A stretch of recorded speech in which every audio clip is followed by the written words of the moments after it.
Hi, welcome to Say It I Dare You, the podcast where we pull apart the personal meanings of taboo and hard to say words and phrases with lovely guests and some gentle peer pressure. Today we are talking about the phrase women's sports. When I prep for an episode, I usually like to search the interweb for how it gets defined, so I can give some context to the listeners.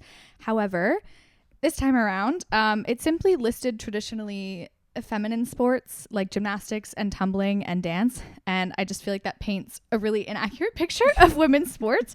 So for the sake of this episode specifically and society as a whole, we're going to define women's sports as a sport that people who identify as women play, period. This topic is divisive for many reasons, many silly and trivial and misogynistic reasons, and we're going to get into all of them today. I also want to add the caveat that although the topic of trans women in women's sports is very prevalent right now, this episode will be from the point of view of a cis woman in women's sports, and this podcast will never be a place where we debate the validity of trans identities, because trans women are women and that is not up for debate. Not here, not today. I'm Quinn, and I am so excited for this episode with my dear friend and Team Ontario and women's national baseball player, Emma. Hi, Emma. Hello. Thanks for being here. Of course. Emma described herself to me in prep for this episode as a, quote, 26-year-old semi-washed up female athlete, end quote, which I felt like was underselling in my opinion. She's been playing basketball since she was 4 years old. No, she hasn't. Caitlin Clark. I'm Caitlin Clark. Yeah, it's Caitlin Clark on the pod. She's been playing baseball since she was 4 years old. She's played professionally with Team Ontario since 2011 and played with the women's national team from 2014 to 2022.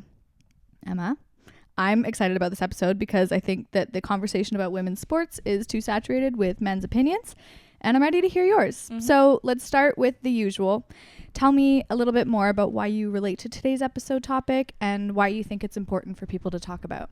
I think your opening point there of looking up what a female sport is, showing up as gymnastics and such, is like the definition of who we are as female in sports. Mm-hmm. I don't know. I think it's a lot bigger of a topic now than it has ever been, with the WNBA becoming a lot bigger, the PWHL just now popping off. Professional Women's Hockey League. Yes.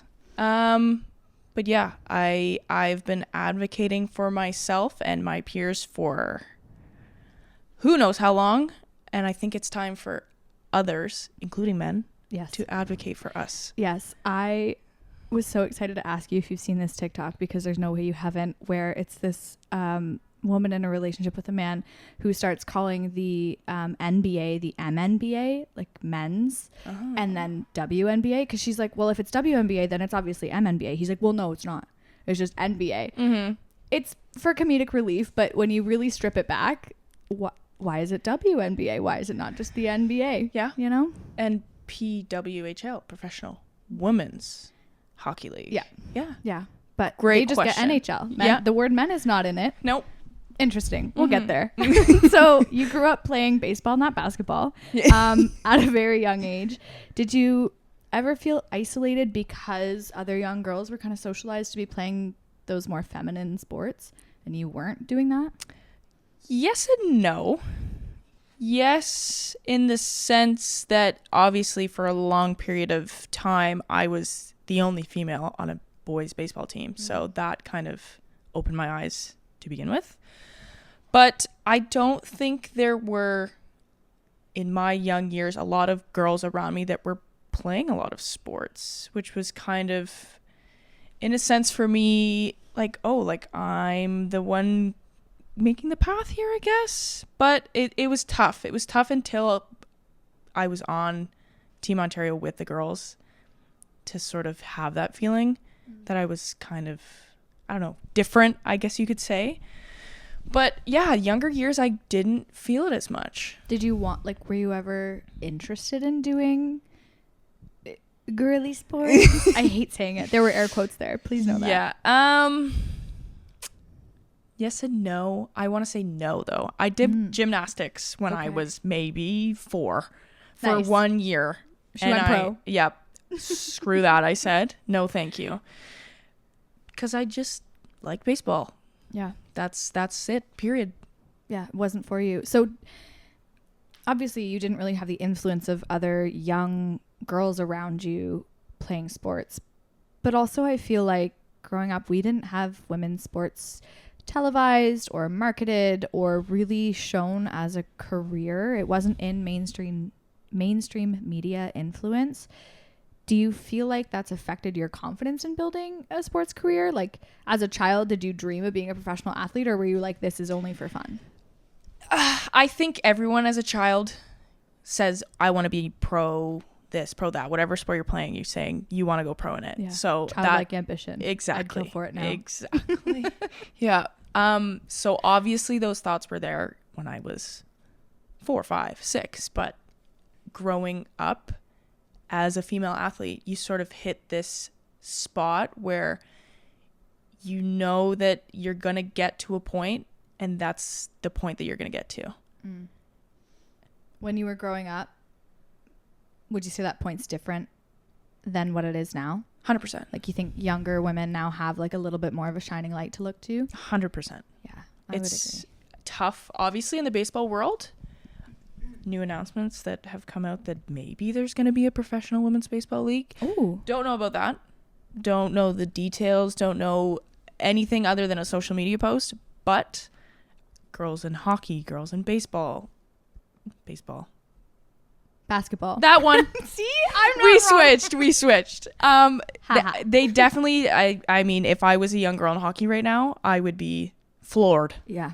Absolutely floored. And like have a goal to work to. 100%. I mean, I see so many girls now that are even out of college, university, more in the States, but they say, oh, I would have tried so much harder if I knew that there was going to be a professional team that I could have joined. Mm-hmm. But again, that just comes with being a young-ish girl in a sport that you know that's not going to get you a career. Yeah.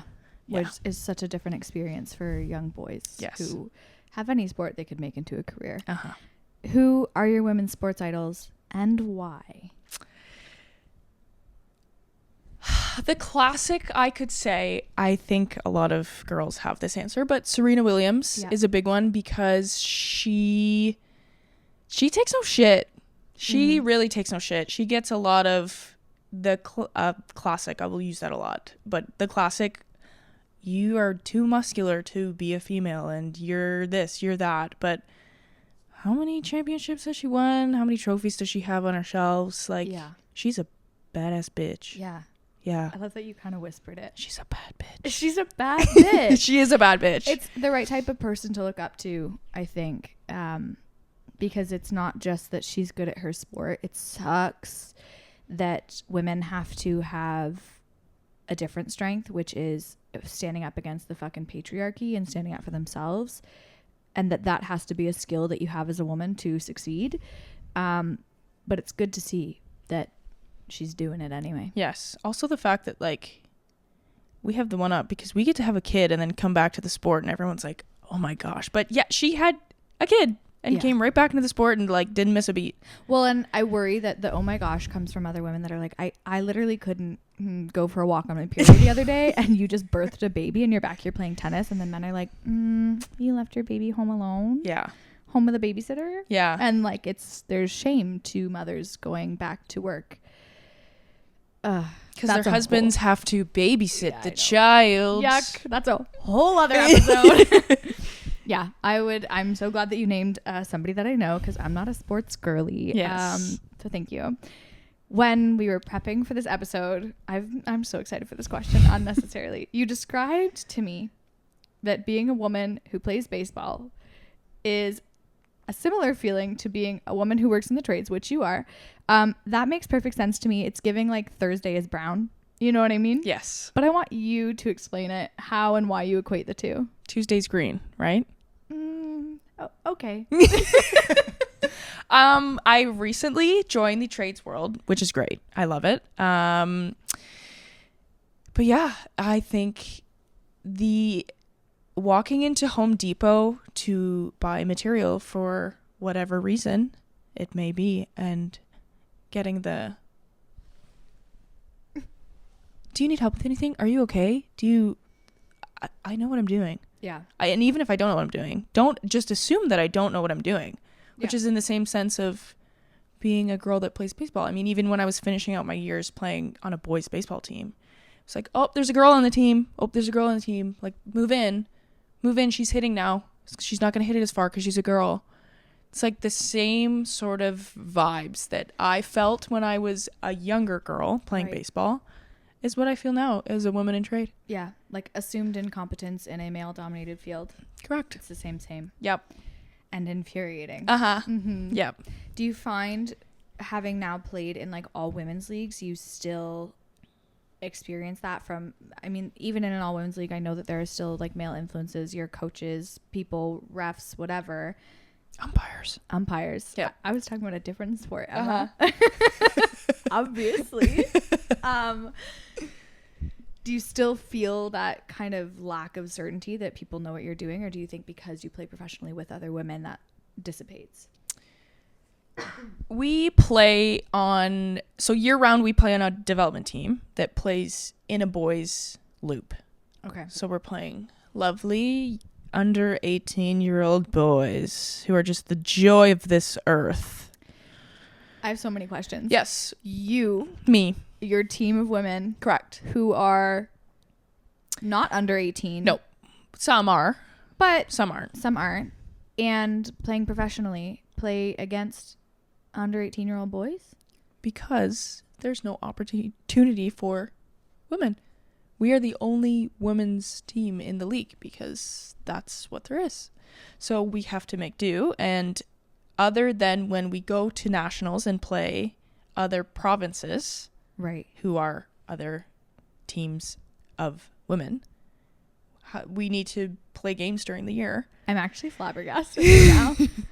What? Yeah. So we play against a U18 team. Please tell me you kick their asses. Most times. Right. But okay. Boys, it sucks, but they get strong and they get stronger. And that's the difference between men and women in most sports is the strength. Yeah. If you were to put me in front of, if you understand who I'm talking about, Shohei Ohtani, I would not hit the ball that he's throwing at me. Yeah. And that's just inevitable. Right. But to even the playing field, that's why we play a bit younger of a team. Yeah. And that's why we need more women in sports. Yes. But yeah, we play against boys. Right. And most of the time, it's coaches that we've played with and played against for years and years. So they understand that we're not just a group of little girls. Yeah. Like we play the sport. We know what we're doing. Yeah. So they understand that they can't let their boys go out on the field and be like, oh, this is the girls' team. We're playing the girls' team again. Yeah. We know what we're doing. But the first few years because we have a younger team and an older team, the younger team, I think it was U16 boys under 16. Wow. Boys ever. Yeah. Anyway. I will never forget. Emma used to play on like a beer league with my wife. We're married now, for anyone listening. Yeah. My not even fiance back then, girlfriend back then. And she ended up getting a head injury because some dumb idiot threw a baseball at the back of her head. And it was fully, and he was like unabashed about this, because he was annoyed that the girls on the opposing team were beating him. He was frustrated. He got word that you were so threatening, Emma. It's actually your fault. I'm kidding. I'm sorry. It was not your fault.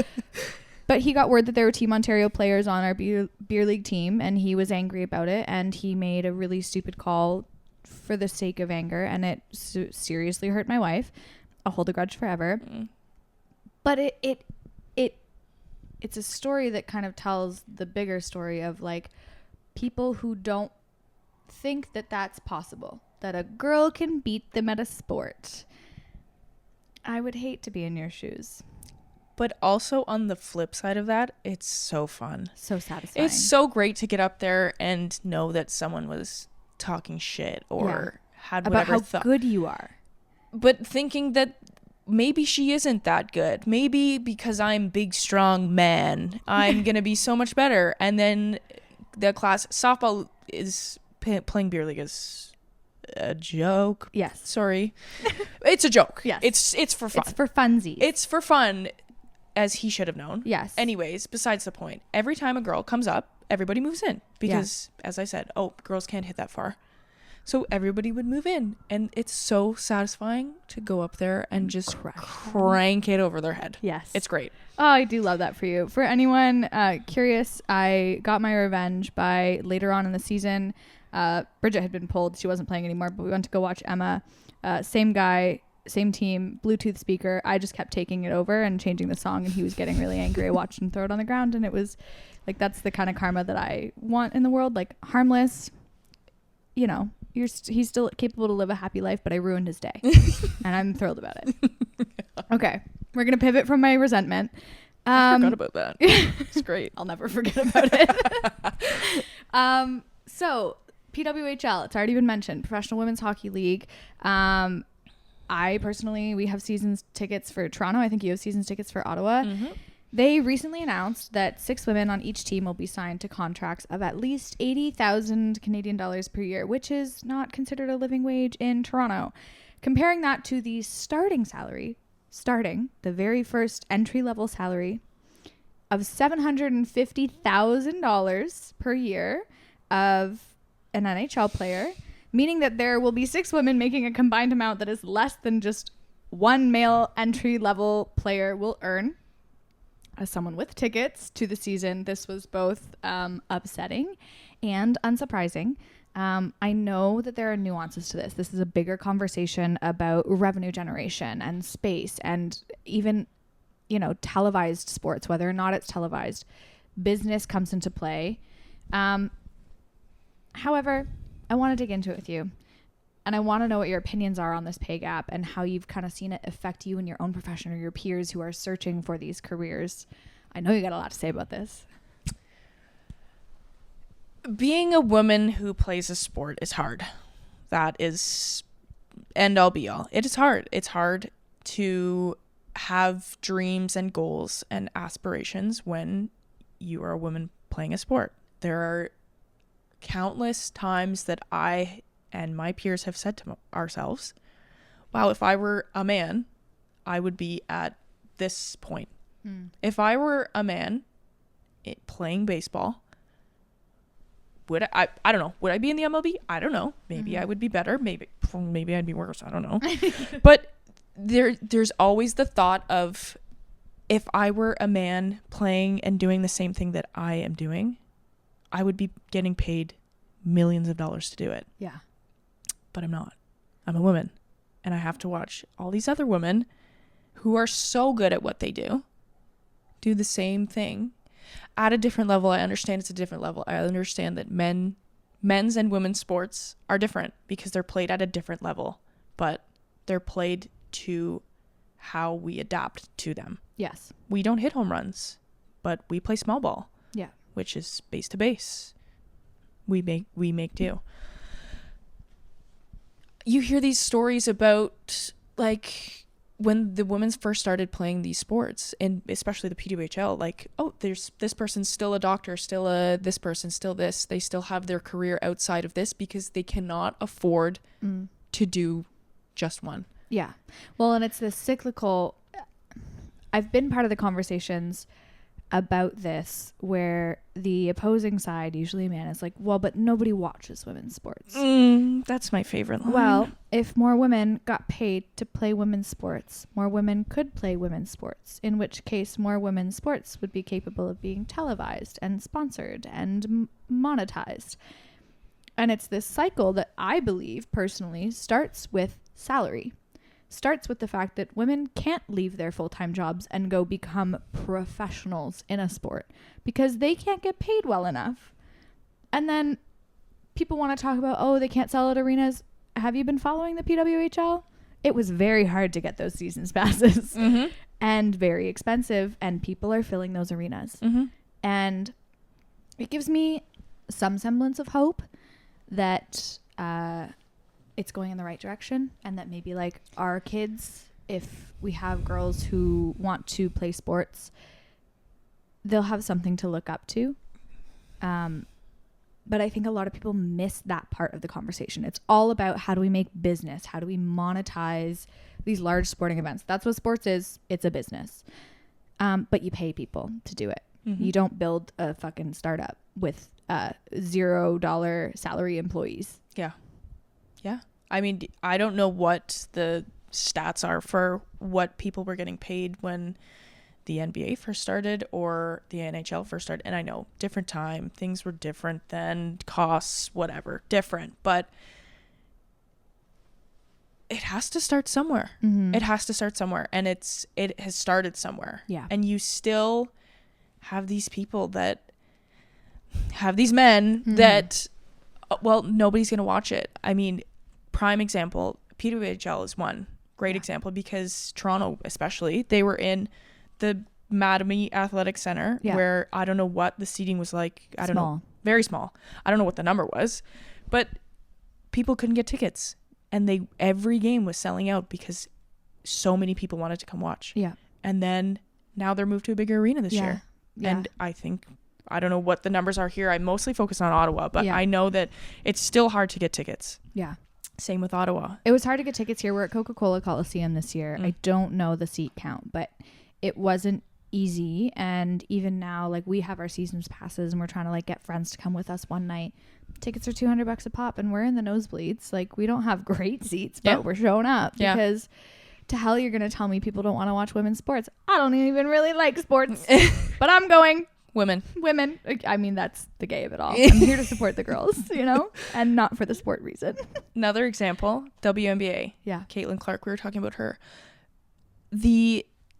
I, again, don't know what the exact number was, but when they made it to the playoffs this past season, the price that was paid for tickets to go see her play the round 1, game 1 of the playoffs were like 3, 4, 5 times the amount of like the whole playoffs the season prior because of one person. Sorry, Angel Reese. I'm a big Caitlin Clark fan. People will get that reference. Yes. Big head to head. I'm not people. But it's just like you can't look at these numbers and still think, oh, people aren't going to watch women's sports. Yeah. Because these girls are now getting these opportunities and people are watching. Yeah. And people have to expand because they have no choice because people want to watch. Yeah. And this is every single divisive conversation ever, probably every topic of this entire podcast. It starts at this precipice of there are people willing to change and there are people who aren't. And the people willing to change have to do 3 times as much work for the people that are like, but I like how it is. Or change isn't good, or it's not going to make money. It's not good for the economy.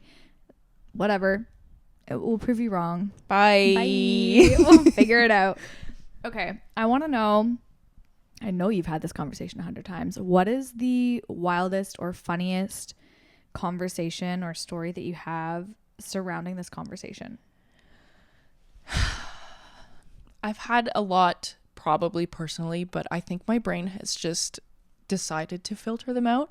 But a good one I can give is there was a girl that played for Ottawa PWHL, got traded to Boston. Her name is Lexi. I can't pronounce her last name, so I'm not going to do it and embarrass myself. She was in her hometown. Season was over, in her hometown, like local hockey store, going to like get her skates sharpened or something like that.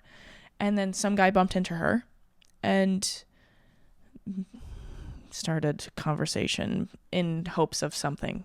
Anyways, oh, like, you play hockey, that's so cool. Or do you play for the PWHL? She said, yeah, like, I do. And then he goes, I could beat you. This girl plays professional hockey. Professional. And he goes, I could beat you. And us women in sports are so used to this conversation. Yeah. Happens all the time.